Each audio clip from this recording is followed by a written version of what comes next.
Dear scholars, Assalamu alaikum. Welcome in the session.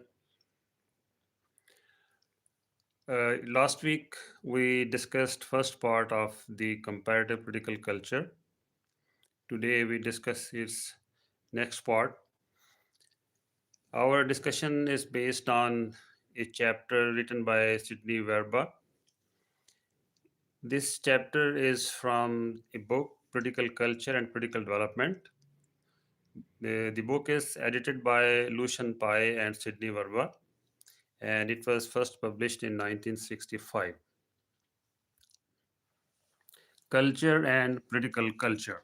So, in this topic, Sydney Verba discusses several aspects of political development, political modernization, link between culture and political culture, and the links between political culture and political development, the relationship between political culture and political modernization, and many other aspects, including national identity, etc.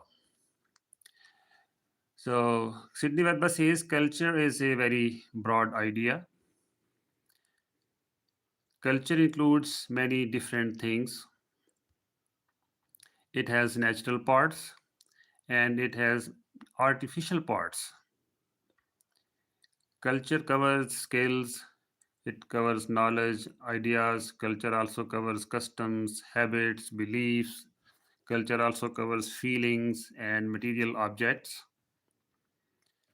Culture also includes non material things.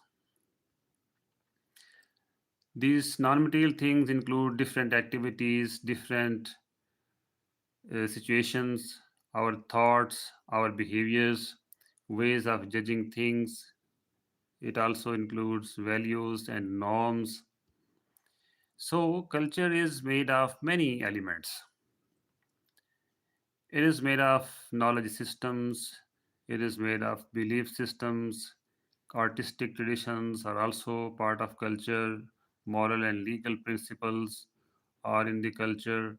Social customs, institutions, acts of individuals, and acts of groups, they are all part of a culture. So, a culture is a complex thing, it is a complex phenomenon. All these parts create a social tradition. All these parts of culture, they create a social tradition. They also create symbols of a community, and they create a shared meaning for members of a group. Culture works through social learning and it works through social communication. Culture continues from one generation to the next. Every culture is closely linked with a particular society. This society may be large, a society may be small, this society may be developed or it may be underdeveloped. The political system of every society is also a product of human activity. So, political activity is also related to culture. Cultural inheritance is passed from generation to generation. This cultural inheritance shapes political action, it also shapes political behavior. Political culture is not created in a single day, it evolves over time. Cultural evolution is a slow process. It grows slowly over many years. It grows through experiences. It grows through behavior of the people. Political culture is very important for political development. Political culture is important for modernization. Different elements in political culture become part of a collective political identity. Social scientists describe political culture in many ways.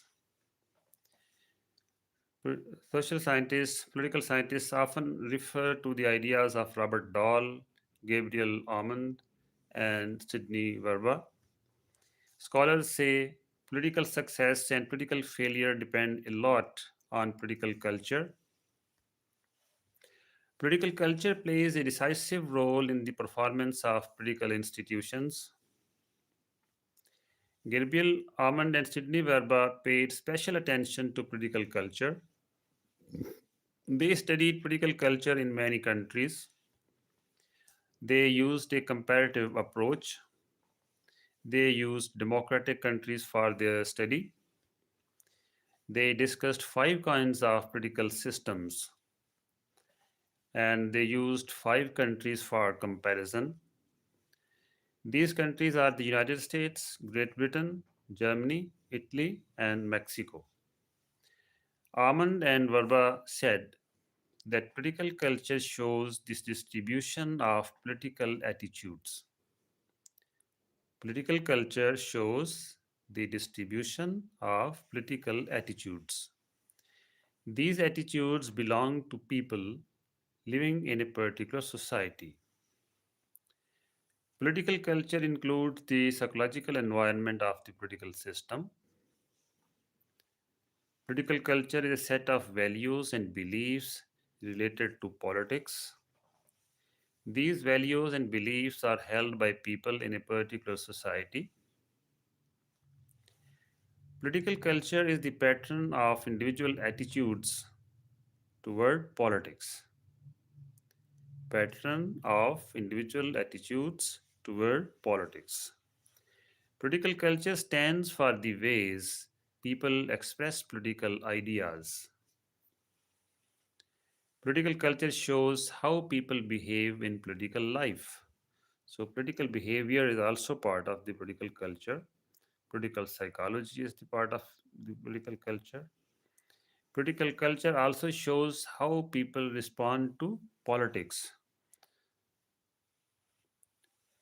Every political culture has both psychological and subjective elements.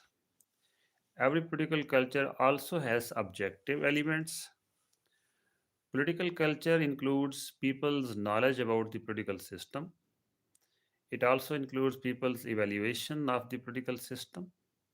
And political culture also includes attitudes of individuals and also includes norms of society. These attitudes and norms shape political behavior. People learn political behavior from the political system. Political culture affects the functioning of the political system. Political culture influences political authority. Political culture shapes the structure of political authority. Political culture also shapes the nature of political authority. People's views on politics from the behavior of political groups. So, political culture also shapes the nature of political authority. It also shapes people's views on politics from the behavior of political groups. Sorry, people, there is some confusion. Some people like to participate in politics. Some people feel political issues are boring. They avoid political participation. The political system always needs the support of the majority of people. The political system also depends on political culture. High political performance happens when political culture supports political institutions. High political performance happens when political culture supports political institutions. It's very important, very basic idea here. High political performance, the political system performs well, very well, when political culture supports political institutions. When people support, in fact, the components of the political system support political institutions. And a related question is when the constituents, when the citizens support political institutions willingly, the people The citizens support the political institutions willingly when the institutions are related to and concerned with the issues of the people, and the institutions have legitimacy. They are created for the people, and they enjoy the consent of the people. In other words, when they are created according to the constitution and they function according to the constitution, so it is very important. High political performance happens when political culture supports political institutions. So, in other words, if the political institutions are authoritarian or dictatorial, they do not have legitimacy, and they do not have wide support, political culture support. So, then the political system cannot perform highly, it cannot perform very well, and ultimately all aspects of national life suffer, including development, education, health, economy, and security. Everything suffers. People feel proud of their culture, but people may criticize their political culture also. They may criticize different parts of political culture. Sometimes people criticize political institutions. Sometimes people criticize political practices. People express political opinions. They exchange political views. These views and opinions become part of political culture. Political culture is transmitted from one generation to the next. Political culture goes on changing from time to time, so it is not constant. Culture includes various ways of social relationships. It also includes values, beliefs. Culture includes the ways people live, and it also includes knowledge. Culture also includes non material things. First, we discussed tangible and non tangible, and now the author is discussing material and non material things. The non material things include human ideas, habits, customs, political systems, moral systems, legal systems, philosophies, religions, arts, and sciences. All these things are part of a culture. Culture includes material things too. Material things include all objects made by human labor. These include tools, machines, houses, chair, chairs, tables, and books. Actually, first we discussed the tangible and non-tangible things which are included in political culture. Here, Sydney Verba is discussing material and non-material things that are included in a culture. These include all other things made by humans. These material and non-material products reflect human equality, human quality. They reflect human capability. Culture is divided into many types. Cultural types include religious culture, social culture, ethical culture, political culture. When we look into culture more deeply, we can find political culture. Political culture shapes values, it shapes beliefs. Political culture shapes attitudes. It also shapes entire political process. The homogeneity of culture or homogeneity of culture. The problem of cultural sameness in a political system. When we look at political culture, instead of just political attitudes, our attention moves toward the attitudes held by all members of a political system. When we look at political culture instead of just political attitudes, our attention moves toward the attitudes held by all members of a political system.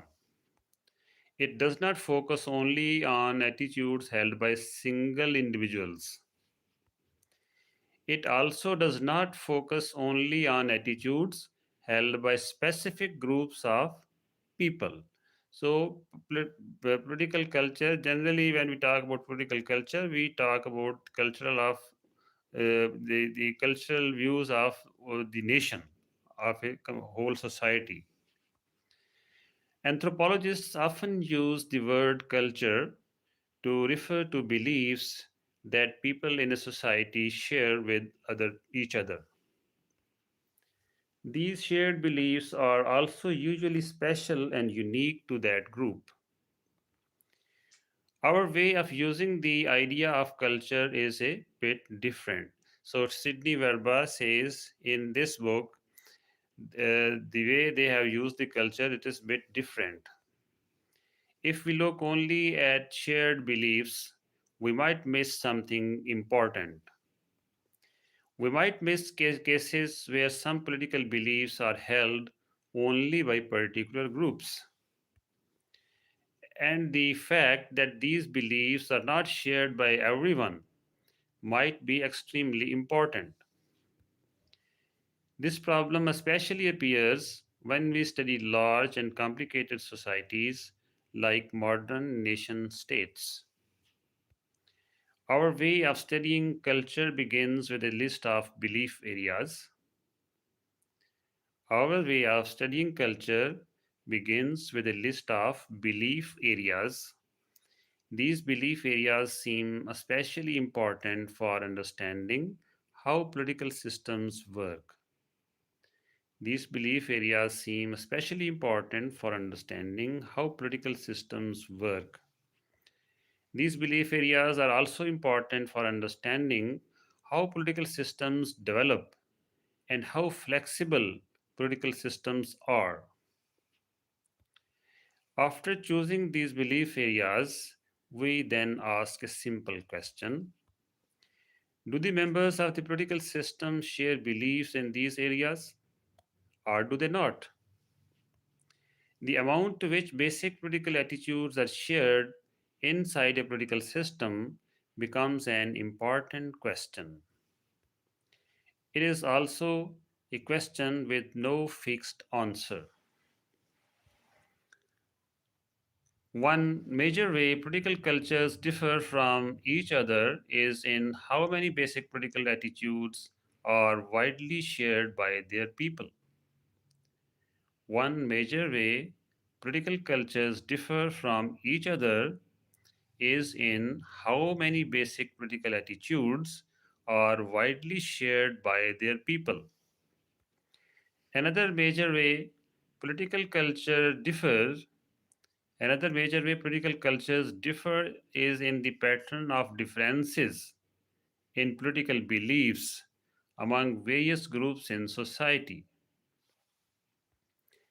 Now, dimensions of political culture.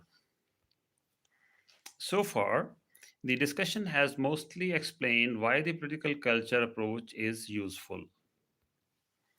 Now it becomes important to look more closely at how we can actually study political culture.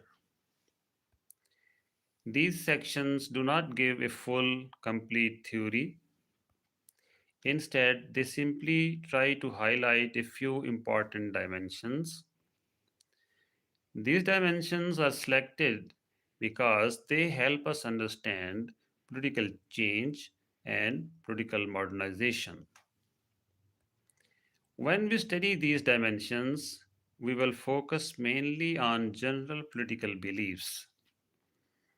These general beliefs usually mix what people know about politics and how they judge politics.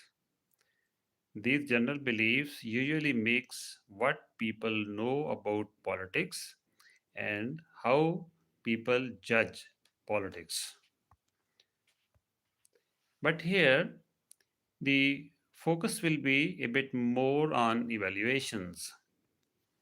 These valuations include the basic political values people hold. These values express very general beliefs about the final goals of political activity, general beliefs about the nature of political processes, general beliefs about the place of the individual inside the political system. Our first task is to describe these basic values, and then we will look at the different ways that they can vary. And then we will look at the different ways they can vary. Political systems are very complicated. They include many institutions, they include many political actors, and political systems include many political issues. So, we must ask which parts of the political system should we study to understand people's basic orientations? Should we look at people's attitudes toward specific candidates? Should we examine their attitudes toward political parties? Should we look at people's views on particular issues? Anyone who has ever designed a political survey knows that the list of possible questions is almost endless. So there can be endless questions when we discuss political culture. But there are some criteria that help us choose the most meaningful aspects of political orientation. First, we should choose aspects that are important across different countries. In a book that studies political cultures of many societies, it is not useful to focus on something that matters only in one country. Choosing aspects that apply widely also helps us pay attention to the fundamental parts of political systems. Choosing aspects that apply widely also helps us pay attention to the fundamental parts of political systems. Second, we should select aspects of politics that most people in a political system would be expected to have some orientation toward. This means people should have some beliefs, some values, or some emotional reactions about these aspects. And if people do not have orientations toward these aspects, if they do not know, if they do not care, if they are not involved, then that lack is also meaningful and important. If people are involved, if they have orientations, it is important. But if they are not involved, they do not care, they don't have orientation, political orientations, it is also meaningful and it is also important for the political culture. Third, because the main concern of this book is political modernization, the selected political objects should have us understand modernization. The beliefs discussed from this point forward will focus on the nation state. So, we will talk about how people identify with the nation state. We will talk about their expectations from national political elites. We will not focus on identification in general. We will not focus on expectations in general. This focus on national level beliefs is somewhat arbitrary. So there was no criteria. The author says we have just chosen them randomly, arbitrarily. Many politically relevant beliefs can also be found in other institutions besides the nation state. National identity. National identity is one of the most important political beliefs. It is about political identity. National identity is about political identity. National identity asks which political group or political unit Does a person feel they belong to? Which political group or political unit does a person feel they belong to? It also asks how strong is that feeling or belonging? National identity means the beliefs people have about themselves. The beliefs people have about themselves. It shows how much they feel they are members of their nation state. National identity shows how much they feel, how much the people feel they are members of their nation state. This belief is extremely important. Its importance cannot be stressed enough. National identity is not the same as simply knowing your address. It is not like saying, I live on this street. National identity is deeper and more meaningful than our postal address. Feeling connected to the nation can become one of a person's basic beliefs. It helps a person define who they are. National identity helps a person define who they are. For many people, national identity becomes a serious personal issue. National identity is similar to the issue of national identity is similar to the issue of religious identity. That is why people talk about national identity in emotional way, in mystical way. People say we search for national identity. People also fear losing national identity. The question of national identity in politics is like the question of self identity in personal life. The question of national identity in politics is like the question of self identity in personal life. Eric Erickson says that a crisis of identity must be solved for a person to develop a stable personality. If a person is suffering from a crisis of identity, that person cannot be stable, that person cannot develop as such.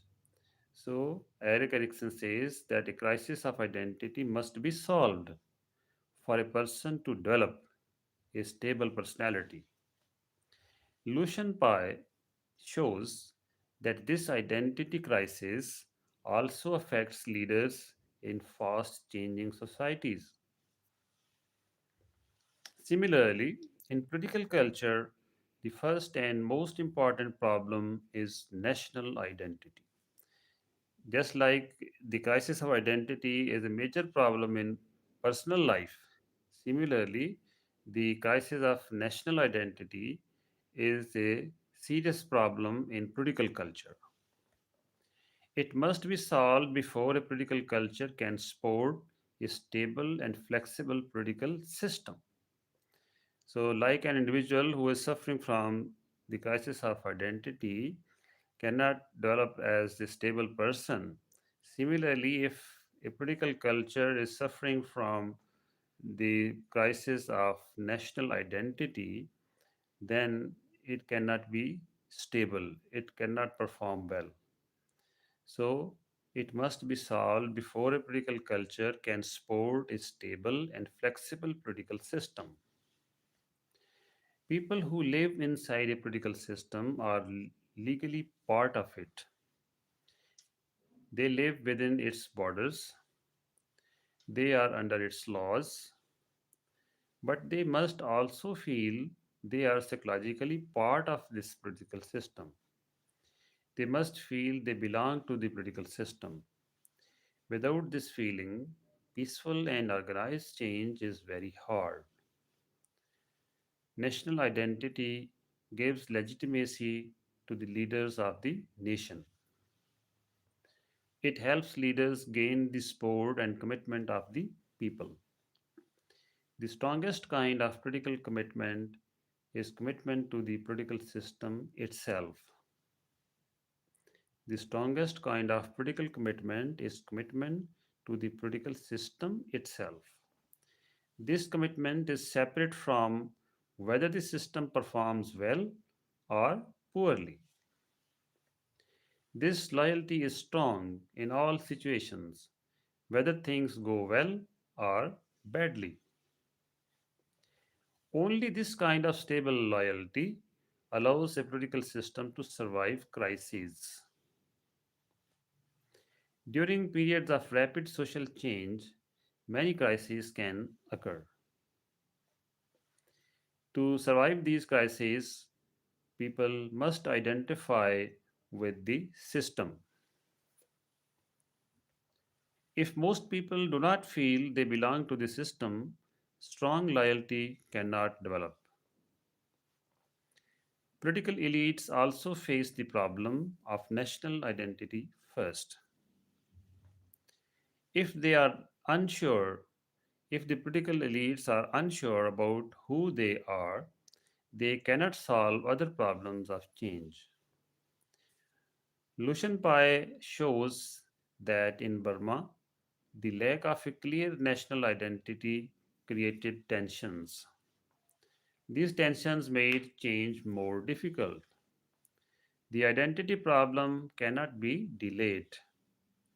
For both masses and elites, the identity problem must be addressed early. A clear and firm sense of identity does more than help create a nation. In some ways, it actually creates the nation. The national identity creates the nation. Nation building means creating political structures called a nation state. This often happens by building commitment to shared political symbols. A national symbol does not only represent the nation, often, when a national symbol is created, the nation itself is created at the same time. Creating national identity among people is like drawing the nation's boundaries culturally. As boundaries can be unclear or disputed, national identity can also be unclear or unsettled. In some societies, communication levels are low. Elites do not try strongly to reach and transform the whole society. The general population has no interest in participating in national life. Under these conditions, lack of national identity may not feel like a big problem.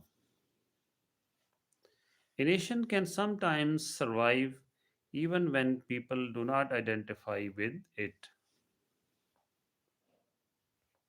People may instead identify with family, they may instead identify with tribe or with region. But this situation is rare in the modern world. Today, many people are moving away from private or local concerns, away from tribal or regional concerns. They are moving towards the nation state. They are becoming more aware of central national political institutions. Binder notes that 150 years ago, most Egyptians did not care if their rulers were local or foreigners. Today, this issue is extremely important for almost everyone. This creates a heavier responsibility for the nation state. The nation state must satisfy people's emotional need to belong. The nation state must satisfy people's emotional need to belong. Political change adds a new layer to identity issues. Political change adds a new layer to identity issues. Earlier, the main question was, are people against the nation state? In the past, it was the main question. Are people against the nation state? Now the question is, do people feel strongly connected to the nation state? Italy provides an example. Some Italians reject their nation, but their number is small. Most Italians simply do not care strongly either way. Neither they reject the Italian nationality, nor they are strongly connected. So most Italians simply do not care strongly either way. They are indifferent, they are uninterested. Their national identity is weak. It is not a source of pride. Being an Italian, for many Italians, is not a source of pride. Italians feel stronger loyalty to their regions. This does not necessarily mean they want to separate from Italy. Except for South Tyrol, separatism is not the issue. The issue is lack of commitment to Italy. When development and change increase, and when some groups challenge the nation state, the indifference of the majority becomes a serious problem. When development increases, when change increases, when some groups challenge the nation state, the indifference of the majority becomes a serious problem. If majority is not strongly attached to the nation state, so in the hour of crisis, it will become a serious issue. Political beliefs about national identity can vary widely. In some societies, national identity is a basic assumption. People take belonging to the nation completely for granted. The borders between members and non members are very clear. People rarely discuss national identity because it feels obvious. Britain is an example. Probably Japan and Ethiopia also fit this pattern. These countries, Japan and Ethiopia, have long histories of stable and secure national identities. Their national identity is tied to respected symbols. These symbols are widely accepted. These three countries are monarchies: Britain, Japan, and Ethiopia. These three countries are monarchies. Their national identity appears deeply rooted in tradition, but identity issues are never fully solved. New problems constantly appear. They arise new they raise new questions about national identity. Whenever new issues emerge, they raise new questions about national identity. Even old symbols, including monarchs, can be questioned or challenged in Britain, Japan, and Ethiopia. In other countries, the political question, who am I, is much sharper. In newer nations, national symbols compete with tribal or regional loyalties. In newer nations, national symbols compete with tribal loyalties. National symbols compete with regional loyalties. This creates a serious identity challenge. Loyalty to smaller groups causes cultural conflict. Loyalty to smaller groups causes cultural conflict. Smaller groups include such as tribe, region, or state. So loyalty to tribes, regions, or states causes cultural conflict. People sometimes see themselves as Baluba, Venetian, or Alabaman before seeing themselves as Congolese, Italian, or American. So Baluba is a region in Congo. So people sometimes living in Baluba, they do not see them. They see them as Baluba before seeing themselves as Congolese. Similarly, some people in Venice, they see them as Venetians before seeing them as Italians. And people sometimes see them Alabamans living in Alabama, United States, before seeing themselves as American. But conflict can appear even if everyone agrees on the political unit they belong to. Even then, conflict can appear. Identity problems arise when the definition of the nation is unclear. This happens when boundaries do not match. Legal boundaries, cultural boundaries, ethnic, religious, or linguistic boundaries. It happens when these boundaries do not match. Germany is an example with problematic boundaries. Japan and Britain have clear and matching boundaries. Germany has faced identity issues because of this lack of alignment. Identity problems also occur when some groups feel they belong to the nation, but the dominant culture does not accept them as full members. Identity problems also occur when some groups feel they belong to the nation, but the dominant culture does not accept them as full members. A global trend called the participation explosion is happening. Many new groups want full citizenship rights. Elites who survive will be those who can offer these groups true symbols of citizenship. Elites who survive will be those who can offer these groups true symbols of citizenship. Another kind of identity problem is lack of self confidence.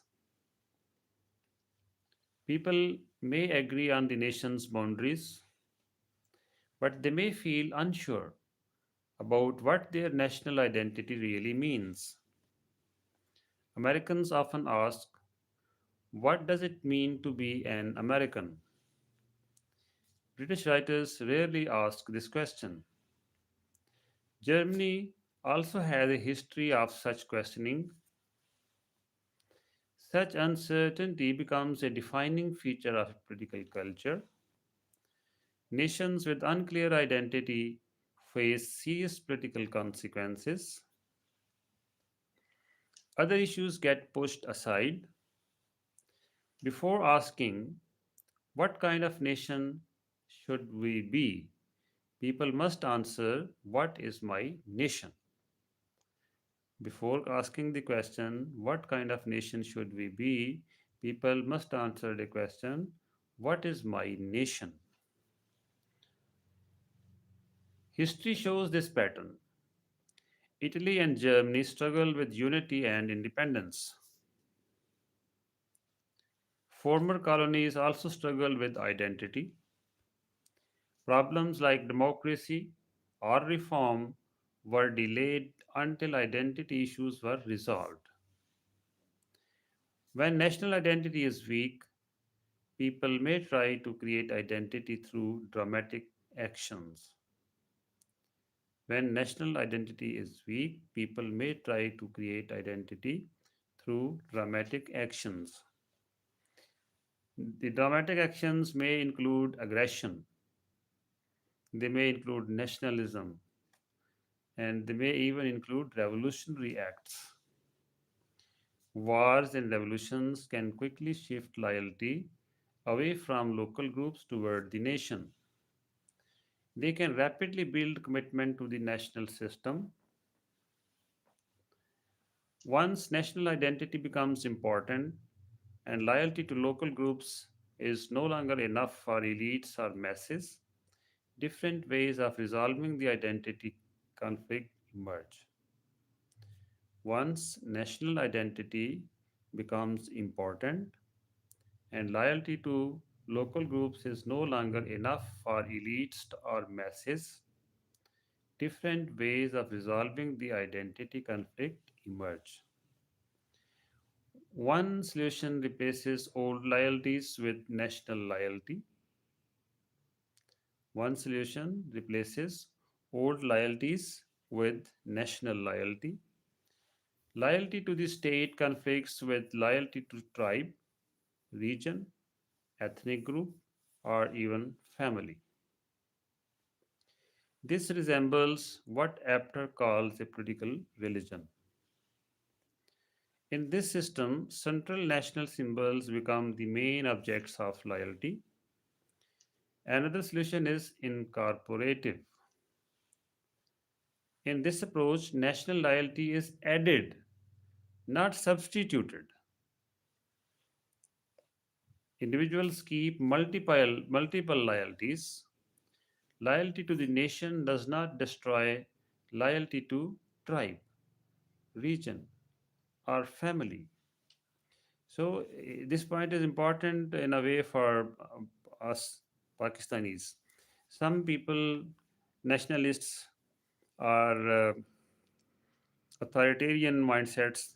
They may believe that the provincial cultures in Pakistan are against the spirit of nationalism, against the spirit of federalism, and some of them uh, might have even tried, particularly who are in power, they might have tried to oppress the local cultures, provincial cultures, local languages, and to promote Pakistaniyat, to promote the federalism, to strengthen the federation in Pakistan.